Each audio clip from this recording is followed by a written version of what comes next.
You wake up at 6:43 in the morning, 4 minutes before your alarm. Your body already knows the drill. It's been doing this for years. Same company, same commute, same parking spot. You tell yourself it's stability, good salary, benefits, a real career. But as you stare at the ceiling in the dark, there's this feeling you can't quite shake. You're making more money than anyone in your family ever did, and somehow you feel more broke than ever. In the next few minutes, I'm going to show you exactly why that's not a coincidence. It's by design. This is the salary trap. My name is Dave, and I spend way too much time thinking about the psychology of money, the systems designed to keep it out of your hands, and how ordinary people actually break free. If you're someone who works hard, earns decent money, and still feels like you're running in place, hit that subscribe button and give this video a thumbs up if it makes something click for you. Let me introduce you to someone. Let's call him Marcus. He's 36 years old, makes $85,000 a year. On paper, he's in the top 20% of earners in the country. He should feel rich. He doesn't. Marcus gets paid every 2 weeks. That's $3,200 before taxes. After taxes and deductions, he's looking at about $2,450. Now here's where the trap gets interesting. The system doesn't hand Marcus his money and say, "Here it is, your call." It doesn't give him a choice. Instead, it does something far more clever. It fragments his money across invisible channels before he ever touches it. Rent takes $1,200, that's nearly half of everything he brings home. Groceries and dining, $400. Car payment, insurance, gas, $550. Phone, internet, subscriptions, $120. Utilities, $140. By the time Marcus actually processes what just happened, he's already spent $2,410 of his $2,450. He has $40 left. For 2 weeks. Think about that. But here's the psychological genius of the whole thing. Marcus doesn't experience this as suffering. He has a car, he has an apartment, he goes out sometimes, he's doing fine, and that's exactly the point. This system gives you just enough comfort to stop you from asking why you're not building wealth. This is the salary trap's first weapon, the illusion of prosperity through fragmentation. When money arrives in a lump sum and exits in small, quiet pieces, your brain never fully grasps that you're just treading water. You have a lifestyle, not wealth. And there's a massive difference between those two things. Now let's talk about what actually keeps you stuck. Because this is where it gets a little darker. The entire system is designed to keep you dependent on that paycheck. Here's how it works. You're told to get a good education, so you do. Maybe you go into some debt for it. Now you need a job to pay back that investment. You find one. Great salary, maybe $60,000. But the moment you accept that offer, something happens almost automatically. Your lifestyle inflates to match your income. Economists call this lifestyle inflation. I call it the system's second trap. You get the job at $60,000. Suddenly you can afford a nicer apartment, so you get one. Rent goes from $800 to $1,200. You can swing a better car now. Payment goes from $200 to $400. Then you're at $90,000, so you upgrade again. $1,400 in rent, $500 car payment, maybe a vacation you wouldn't have considered before. Each raise feels like progress. But here's the thing most people miss. Each upgrade actually tightens the noose. Because now you're no longer free to walk away from that job. You've built a financial life that requires every dollar of that paycheck just to stay afloat. This is what I call golden handcuffs. And the cruelest part? You did this to yourself. Not because you're irresponsible. The system didn't force you. It just presented the options, and human psychology did the rest. We're wired to read upward movement as progress. So we move into bigger apartments, nicer cars, better restaurants, and we call it leveling up. But leveling up your lifestyle while your savings stay flat isn't leveling up. It's a very comfortable trap. Here's an absurd comparison to make this concrete. A CEO pulling in $500,000 a year can be just as financially trapped as someone making $50,000. If their lifestyle demands $450,000 to maintain. The salary doesn't determine your freedom. The gap between your income and your expenses does. And the entire system is engineered to keep that gap as small as possible. Let me tell you about a guy I know. Works in tech, makes 6 figures. But every time he thought about quitting, stomach drops. Why? Because he'd already locked in a $400,000 mortgage, 2 car payments, and kids in private school. Then his company offered him a $20,000 raise. He felt relieved, grateful, like he'd won something. 2 weeks later, his rent adjusted. His oldest needed dental work.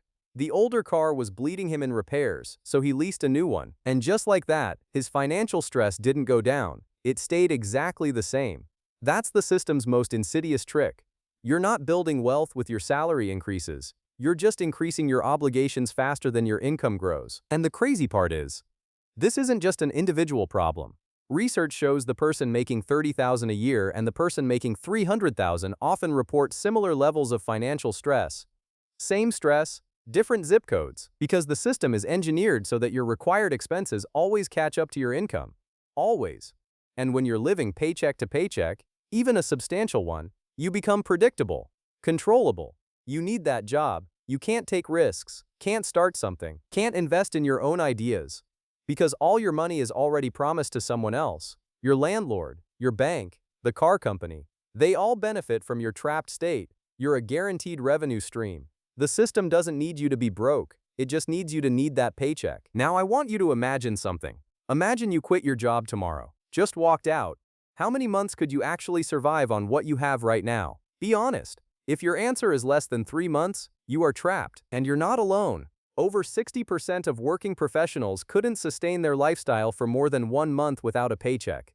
1 month. That's not security. That's a very comfortable prison with good Wi-Fi. Alright, real talk. If you quit your job tomorrow, how many months could you last? Drop your number in the comments. I'm genuinely curious. The salary trap convinces you this is just how it works. Work, earn, spend, work harder, earn more, spend more. But this isn't a law of physics. It's a pattern. And patterns can be broken. The moment you understand that your salary isn't making you rich, it's keeping you busy enough so you never become rich, everything starts to shift. You start asking different questions. Not how do I make more money, but why does all my money leave? Not how do I get a promotion, but how do I build assets instead of obligations? That one reframe, from income to wealth, is the unlock. But I want to add something the original conversation about salary traps usually skips, and it's the one thing that can fundamentally change your trajectory. It's called pay yourself first. Not after rent, not after the car, not after subscriptions. First. Before the money gets fragmented and absorbed by the machine, you redirect a piece of it, even 10%, directly into savings or investments. You treat that transfer like a non-negotiable bill. Because here's what happens psychologically when you do this. You're no longer passively watching money disappear. You become an active participant. You're building something. And that shift in identity changes how you make every other financial decision. Here's the thing most people don't realize. One salary isn't just a limitation. It's also a vulnerability. When your only income source is a single paycheck, you have zero leverage. You can't negotiate from a position of strength. You can't absorb an emergency. You can't walk away from a bad situation. But when you start building even a modest second income, a side project, dividends from index funds, a skill you monetize on weekends, something changes. That paycheck stops being a lifeline. It starts being one of several inputs. And the moment that happens, you're no longer trapped. Actually, let me put it this way. There are really 2 types of money in your life: income and wealth. A $200,000 salary is income. $50,000 in savings and investments is wealth. One is temporary, one is permanent. One requires you to keep showing up. The other keeps working whether you show up or not. And the system is very deliberately designed to make sure you accumulate more of the first kind and almost none of the second. So here's what you actually do. First, stop confusing income with wealth. High earner does not mean wealthy. Wealthy means your money is working for you while you sleep. Second, attack the gap. Intentionally and aggressively keep your expenses lower than your income. This feels backward in a world telling you to reward yourself with every raise. But it's the only mechanism that actually works. Third, and this is where pay yourself first comes in, redirect that gap into assets. Index funds, retirement accounts, a 401k with employer match you're not leaving on the table. Real estate if the math makes sense. The specifics matter less than the habit of doing it automatically and consistently. Fourth, and this one is underrated, build optionality. The moment you have 3 to 6 months of living expenses saved, something shifts in your brain. You stop operating from fear. You can negotiate better at work because you could walk if you had to. You can take calculated risks. You can leave situations that don't serve you. Optionality isn't just a financial concept, it's psychological freedom. Hear me out on this last one. The goal isn't just to earn more. The goal is to become independent from the system's requirement that you need that paycheck. Because the moment you don't need it, the moment it's a choice, not a chain, everything changes. You're no longer an asset on someone else's balance sheet. You're building your own. The salary trap is real. It's sophisticated. It's been running for decades. But it is not inescapable. The people who break free aren't smarter than you. They're not luckier, they just saw the pattern. They understood that comfort and freedom are not the same thing, and they decided to close the gap, one paycheck at a time. You have that same choice. If this changed how you think about your paycheck, pass it along to someone still running in place. They might need to hear it more than you did.